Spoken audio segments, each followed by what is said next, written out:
สบายดีสวัสดีจ้าพ่อแม่พี่น้องยินดีต้อนรับเขาสู่ซ่องน้องตายสาวดาวเด้อพี่น้องมื้อนี้น้องตายมาส่งน้องแก้วเนาะเพิ่นไปเก็บหัวสิไข่แล้วมื้อนี้ก็เพิ่นสิตำหมักแตงให้กินเนาะพี่น้องนี่ก็สิเป็นแม่เพิ่นกินข้าวก็ยังละไผกินต้มปลาละไผแล้วก็ขะลับเนาะเบิ่งอ่ะแม่มาเบิ่งตาเป็นจังไดล่ะนี่เบิ่งในตี้พี่น้องตาเราก็สิบอดคะแนนเราบ่เดี๋ยวนี้ก็มันสิไข่แน่แล้วไข่แน่เดี๋ยวสิไปรอ โอ้มันบริบทรอมันอันนี้ที่เว้น เป็นตาอันนี้อีกก้อน สินโป่งแล้วพี่น้อง กินที่ขาวหรือที่เขียว น้องแก้วนี่ก็สิเป็นเพื่อนน้องแก้วแล้วพี่น้อง ที่ขาวหรือที่เขียว ขันลงไปอย่างนี้ กินซีดิได้ ฮะ เรียนคนขายปลาถือมาอยู่เด้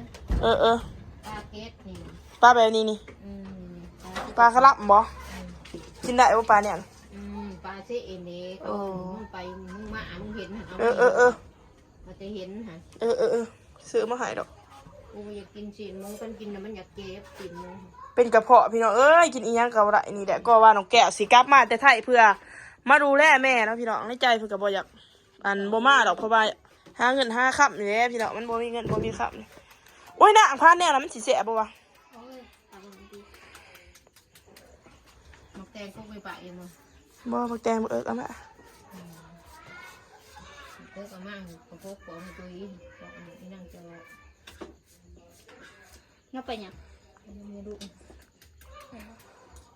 เลิกกินข้าวเลยโอ้ยจอเราอันนั้นบ่ปูยิ้มเส้นบ่แม่เอามาพี่น้องกินข้าวบ่นาแล้วไปนะผมหวานตันเดียวข้าวมาหมูเรานี่พี่น้องบ้านน้องแก้วกันนะอยู่กับแม่2 คนนะพี่น้องน้องแก้วกันเลยถ้าน้องแก้วว่าอยู่แม่เพิ่นก็อยู่ผู้เดียวเนาะไปเราอยู่ไปเพิ่นมาวันที่20ไปเพิ่นสิไปผู้แน่เดียวเวียอีหยังคงชุดที่กูได้เอาหัวโอ้บ่อันนั้นก็ให้กูไปนำฉันมาเลยไปทำบุญก่อนเดี๋ยวบุญจังไปนอนพุ่นบ่ก็เข้าก็ให้ไปนอนแต่ว่าเขาก็บ่นอนแล้วเขาก็บ่นอนแล้วเขาก็ไปแต่เช้าบ่นอนดอกเขาก็ไปเอาบุญ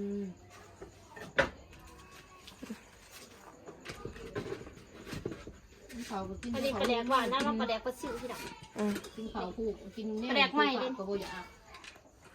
อะไรอยากได้กินไปยืนกันบ่กินมันก็จืดนี่เราจองน้องแก้วออกแบบเองไอ้เต่าเลยดิบักเต่าเลยใส่ผูกมันสิบ่เข้มมันน่ะ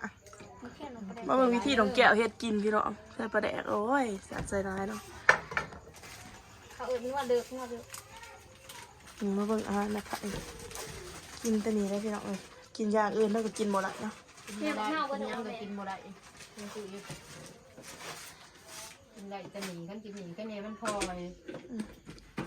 บ่ผิดก็พอขัวพักตี้กินนะพ่นี่เด็ดดมจะพักอ่ะพักมันก็บ่มีหมกผักนี่ก็สิเป็นบ้านน้องแก้วพี่น้องนี่ก็สิเป็นได้เฮือนเพิ่นเนาะ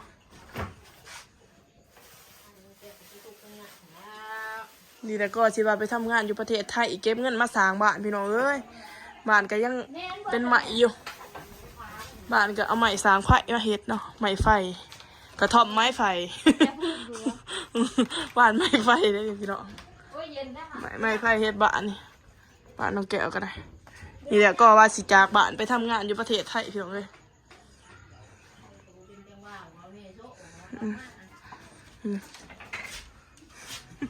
แนวกินเพิ่นเนาะเห็นหมู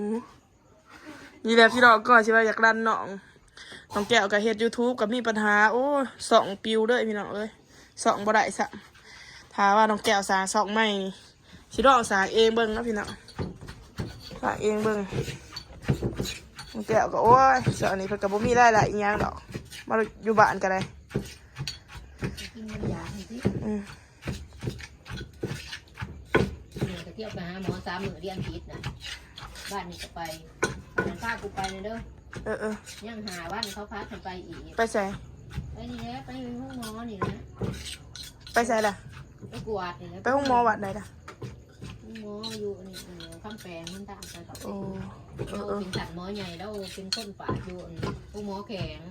กลางที่นี่เกี่ยวหาได้ ป้าพี่น้องซีซันตำบักแตงเป็นตะแสบขนาดอ่ะ ล้างมือเลื่อนสิ แต่ว่ามันอยากอันนี้ปลาแดกปุ๊กปลาแดกน้อยหนึ่งเนาะปลาแดกจองหนึ่งพี่น้องเอ้ย ใช่แล้วยืนในเรื่องเงินทั้งนี้ โผไปชิมีเงี้ย อาซีเบิ่ง ไปยืนได้หรอ เป็นบอส ที่หาแฟน น้อง ล้างมือการหา ทั้งเข้มทั้งสม เป็นบอส ใส่นะใส่อีน้ำตาลค่ะ ไม่ได้ใส่น้ำตาล ใส่น้ำตาลเนี่ย บริเค็มใส่น้ำส้มดีสุด มันกินจานในป่านั่งกินจาน กินง่ายอยู่ง่ายนะพี่น้องวิธีบ้านๆเนาะแก้วตบน้ำให้แม่ไป กระโดดเจ้าอันตามาเถอะ นี่จะเป็นไส้ได้พี่น้องใส่ยังก็ ปลาจะข้าวพ่อคุณเนี่ยข้าวพ่อยังใส่อันเดียวเพราะว่าเป็นเนื้อเค็มพ่อ เป็นแค่เราเห็ดเอง นั่นเลยว่าบุญมือคุณมือดอน มาเบิ่งมีที่ต้องแตะต่างแต้มพวกเขาพี่น้อง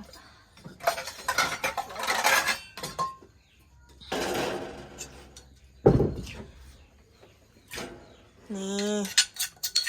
วิธีแบบง่ายๆสบายๆนะพี่น้องแต่ว่าอร่อยยัมมี่ อะไรจะได้ทำว่าเขี้ยว น้องแก้วมีงานนะบ่สิไปทำงานอยู่ประเทศไทยฮะ งานเก่าเลย งานเก่าขี้ไผ่เบิ่งในตีพี่น้องอันนี้เพิ่นกะบ่มีหัดไผ่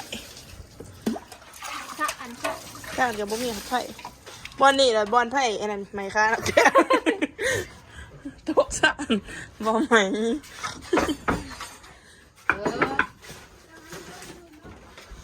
กินข้าวกับยังไอ้ไข่ กูบอกแล้วกูให้ได้เห็ดก่อน ไอ้ไข่กินข้าวกับยัง เฮ้ยมันน่ากิน ชิปเขาในหน่อยได้ฟ้าบอลเพิ่ง นี่นะพี่น้องอยู่สองคนโอ้ยเงาน้องแก้วอะจังว่าอยากสมัครบ่าวไทยมาอยู่น้ำมีอยู่ว่าพี่น้องคนสิมาอยู่ เที่ยวนี่ก็โสดได้อยู่ก็เหมาะแม่ๆเนาะอยู่บ้านกระทบไม้ไฟพี่น้อง ไปเหนือมูวี่ฟอร์มเลยถูกๆเนี่ย เดี๋ยวน้องแก้วสิสร้างพันธุ์เนาะมีสีโมง กิน แห้งค่ะอยู่ ทุกอย่างกับป่วยเลยอยู่เนาะแม่กันเลยไปห้องหมอเลยพี่น้องเลย กิน ทุกอย่างเขาว่าพญาติเบียนอยู่กิน นี่นะพี่น้องน้องแก้วแตงเมื่อเขาให้กินมีปีกหมูแล้วก็ตำแจวตำบักแตงตำนี่กะแซ่บเลยนะพี่น้องพี่น้องกินข้าวนิดดีนะ มาเด้อพี่น้องกินเขาอ่ะ กิน เขาต้องการนะ สวบ นี่เขาใหม่ ทำไมปะ บอกเขาน้ำท่วมยังเขา กิน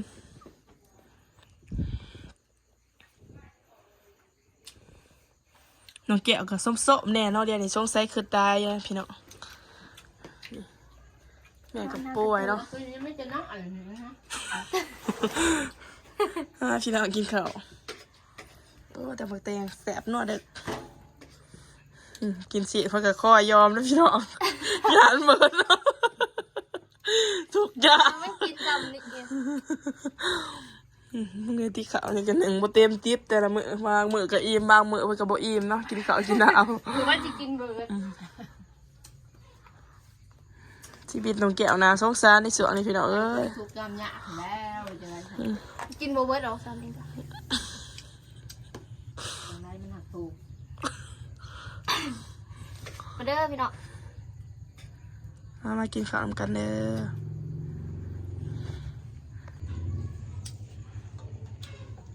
อมาพี่น้องกินข้าวนำกันเด้อจ้า มา บ่มีค่าต่างกล่องพี่น้องเอ้ยน้องตายกับทุกแขกส่วนนี่ ค่าต่างกล่องกับบ่มีเนาะ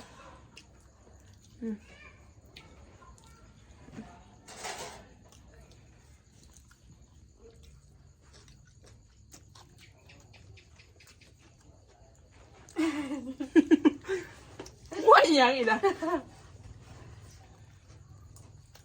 ไม่สมบูรณ์เห็นนะเอาในมือหันดิ คือมือบ่ไผ ากท้องแล้วน้องแกะเอาน้องมัน